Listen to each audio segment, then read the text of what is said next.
आप आलसी नहीं हैं, आप थके हुए भी नहीं हैं। सच्चाई यह है कि आपको कमजोर रहने के लिए ट्रेन किया गया है। जरा सोचिए, एक देश जापान वो इकलौता देश है जिस पर 2 बार न्यूक्लियर बम गिराया गया और हर साल जो सबसे ज्यादा अर्थक्वेक्स और सुनामी झेलता है। लेकिन 20 साल से भी कम समय में वही देश राख से उठकर दुनिया की टेक्नोलॉजी कैपिटल बन गया। जापान में रहने वाले लोगों का डिसिप्लिन, पंक्चुअलिटी और वर्क एथिक आपको दुनिया में कहीं और नहीं मिलेगा। क्यों? क्या उनके पास कोई सुपर पावर थी? नहीं, उनके पास एक सिस्टम था, एक ऐसा कोड ऑफ डिसिप्लिन जो इमोशंस पर नहीं, प्रिंसिपल्स पर चलता है। और यहां आप हैं जो सुबह अपने बिस्तर से उठने की लड़ाई भी हार रहे हैं।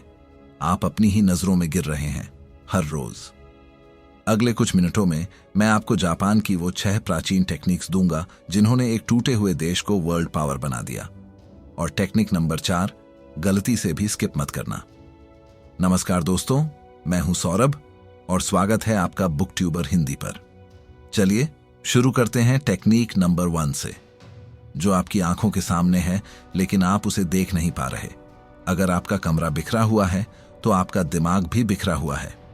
जापान में इसे ठीक करने के लिए 3S का इस्तेमाल होता है, सेइरी, सेइटोन और सेइसो। सुनने में यह सफाई लगता है लेकिन असल में यह न्यूरोसाइंस है।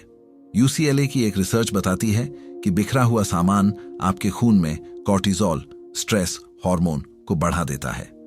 जब आपके सामने कचरा होता है तो आपका प्रीफ्रंटल कॉर्टेक्स फोकस नहीं कर पाता। नंबर 1, सेइरी। निर्दयी बनो, अपने टेबल को देखो। जो भी चीज अभी इसी वक्त आपके काम की नहीं है उसे हटा दो। अगर वह किताब, वह पेन, वह कागज आपके लक्ष्य से नहीं जुड़ा है तो वह डिस्ट्रैक्शन है। उसे कचरे में डालो या कमरे से बाहर फेंको। मिनिमलिज्म गरीबी नहीं है, यह फोकस की निशानी है। 2, सेइटोन। हर चीज की एक जगह हो। जब आपको पेन चाहिए तो आपका दिमाग सोचना नहीं चाहिए कि पेन कहां है। आपका हाथ अपने आप जाना चाहिए। इसे कहते हैं रिमूविंग फ्रिक्शन। जब काम शुरू करने में रेजिस्टेंस कम होता है तो आलस अपने आप मर जाता है। 3, सेइसो। यह सिर्फ सफाई नहीं है, यह अपने युद्ध के मैदान का सम्मान करना है। जब आप अपनी डेस्क साफ करते हैं तो आप अपने दिमाग को सिग्नल भेज रहे हैं कि मैं एक इंपॉर्टेंट काम करने वाला हूं and I am in total control. Stanford prison experiment ने साबित कर दिया था कि अगर अच्छे से अच्छे इंसान को भी गलत एनवायरनमेंट में डाल दिया जाए तो वो जानवर बन सकता है। विल पावर पर भरोसा करना छोड़ो, अपने एनवायरनमेंट को बदलो। जब माहौल बदलता है तो इंसान को बदलने में मेहनत नहीं लगती। आपको लगता है कि सिर्फ टेबल साफ करने से आप प्रोडक्टिव हो जाएंगे? नहीं, यह तो बस शुरुआत है। असली खेल तो तब शुरू होता है जब काम भारी लगने लगता है। और उसके लिए जापानियों ने एक ऐसा चीट कोड खोजा है जो आपके दिमाग के डर को बायपास कर देता है। हम काम क्यों टालते हैं? क्योंकि हमें लगता है कि काम बहुत बड़ा है। पूरी किताब पढ़नी है, पूरा प्रोजेक्ट करना है, 10 किलो वजन कम करना है। जब आपका दिमाग किसी बड़े काम को देखता है तो आपका एमिगडाला, ब्रेन का फियर सेंटर, एक्टिव हो जाता है। उसे लगता है यह कोई खतरा है और वह आपको फ्रीज कर देता है। यही आलस है। जापान ने इसे हराया काइजेन से। काई मतलब चेंज, जेन मतलब गुड। सरल भाषा में कहें तो कंटिन्यूअस इंप्रूवमेंट। अगर आपको पढ़ने का मन नहीं है तो खुद से यह मत कहो कि मुझे 1 घंटा पढ़ना है। खुद से कहो, मैं सिर्फ 1 मिनट के लिए पढ़ूंगा। सुनने में बेवकूफी लगता है लेकिन इसके पीछे न्यूटन का फर्स्ट लॉ काम करता है। A body at rest stage at rest but a body in motion stage in motion. सबसे मुश्किल हिस्सा गाड़ी चलाना नहीं है, सबसे मुश्किल है उसे स्टार्ट करना। जब आप 1 मिनट का कमिटमेंट करते हैं तो आप अपने दिमाग के थ्रेट डिटेक्टर को धोखा देते हैं। दिमाग सोचता है, अरे 1 मिनट ही तो है, कर लेते हैं। और जैसे ही आप शुरू करते हैं ज़ाइगर्निक इफेक्ट अपना काम शुरू कर देता है। साइकोलॉजी कहती है कि इंसानी दिमाग को अधूरे काम पसंद नहीं है। एक बार जब आप 1 मिनट पढ़ लेते हैं तो 90% चांस है कि आप रुकेंगे नहीं। आज, अभी जो काम आप टाल रहे हैं उसे सिर्फ 1 मिनट के लिए करो। जिम नहीं जाना? सिर्फ जूते पहन लो। लिखना नहीं है, सिर्फ 1 लाइन लिखो। याद रखना, कंसिस्टेंसी की इंटेंसिटी से ज्यादा इज्जत होती है। बहुत से लोग प्रोडक्टिव होने का नाटक करते हैं। वो दिन भर बिजी रहते हैं, ईमेल्स चेक करना, फाइल्स इधर उधर करना, मीटिंग्स करना, लेकिन दिन के अंत में रिजल्ट 0। इसे कहते हैं फेक प्रोडक्टिविटी। जापानी तलवारबाज, जिन्हें समुराई कहा जाता है, कभी भी 10 दुश्मनों से एक साथ नहीं लड़ते। इसे कहते हैं द रूल ऑफ 3। सुबह उठते ही वो 3 काम लिखो जो अगर आज पूरे नहीं हुए तो तुम खुद को हारा हुआ मानोगे। सिर्फ 3। क्यों? क्योंकि कॉग्निटिव लोड थ्योरी के अनुसार हमारी वर्किंग मेमोरी की एक लिमिट है। अगर आप टू डू लिस्ट में 10 काम लिखेंगे तो आपका दिमाग डिसीजन फटीग का शिकार हो जाएगा। वो सबसे आसान काम चुनेगा, जैसे ईमेल चेक करना, और सबसे जरूरी काम जैसे पढ़ाई या बिजनेस प्लान को टाल देगा। कैल न्यूपोर्ट अपनी किताब डीप वर्क में कहते हैं, if you don't produce you won't thrive, no matter how skilled और टैलेंटेड यू आर। व्यस्त मत बनो, असरदार बनो। अपने दिन को उन 3 कामों के इर्द गिर्द डिजाइन करो।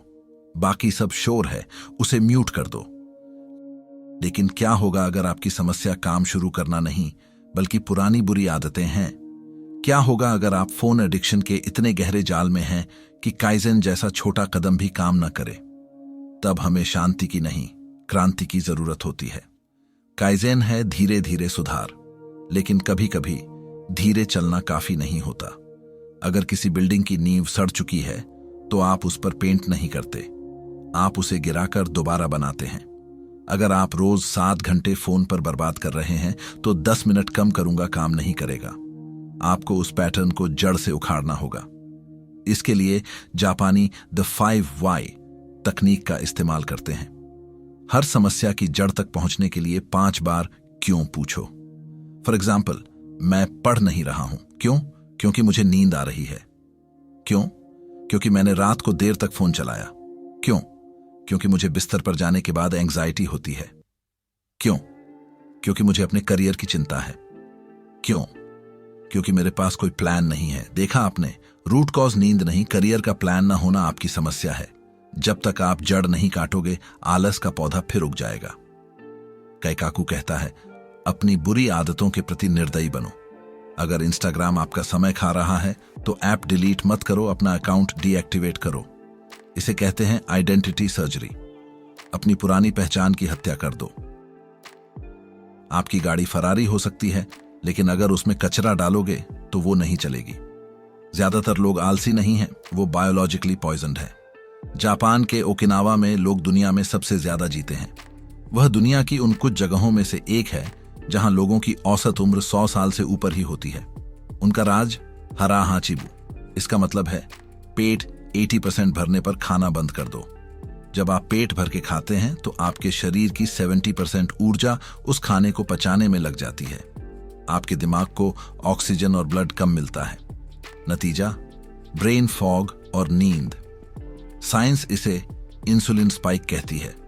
ज्यादा कार्ब्स मतलब ज्यादा इंसुलिन, ज्यादा इंसुलिन मतलब ज्यादा सुस्ती। भूख आपको अलर्ट रखती है, फुलनेस आपको सुला देती है। अगर आपको दोपहर में काम करना है तो अपनी भूख से थोड़ा कम खाओ। भूख आपकी दुश्मन नहीं है, भूख वह फ्यूल है जो आपको जगाए रखती है। आखिरी तकनीक और शायद सबसे महत्वपूर्ण, आपका आलस अक्सर पास्ट का रिग्रेट या फ्यूचर की चिंता होता है। आप काम नहीं करते क्योंकि आप सोच रहे हैं, अगर मैं फेल हो गया तो, या मैंने कल भी समय बर्बाद किया था।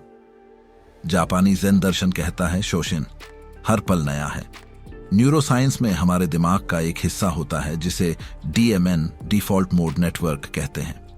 जब हम कुछ नहीं कर रहे होते तो यह हिस्सा चालू हो जाता है और हमें बीती बातों या भविष्य की चिंताओं में उलझा देता है। यही DMN है जो आपको ओवरथिंकिंग के लूप में फंसाता है। ज़ेन मेडिटेशन इस DMN को शांत करता है। आपको हिमालय पर जाने की जरूरत नहीं है। हर रोज सिर्फ 10 मिनट, बिना फोन, बिना म्यूजिक, बिना किसी काम के, सिर्फ बैठो। अपनी सांसों को देखो, दीवार को देखो।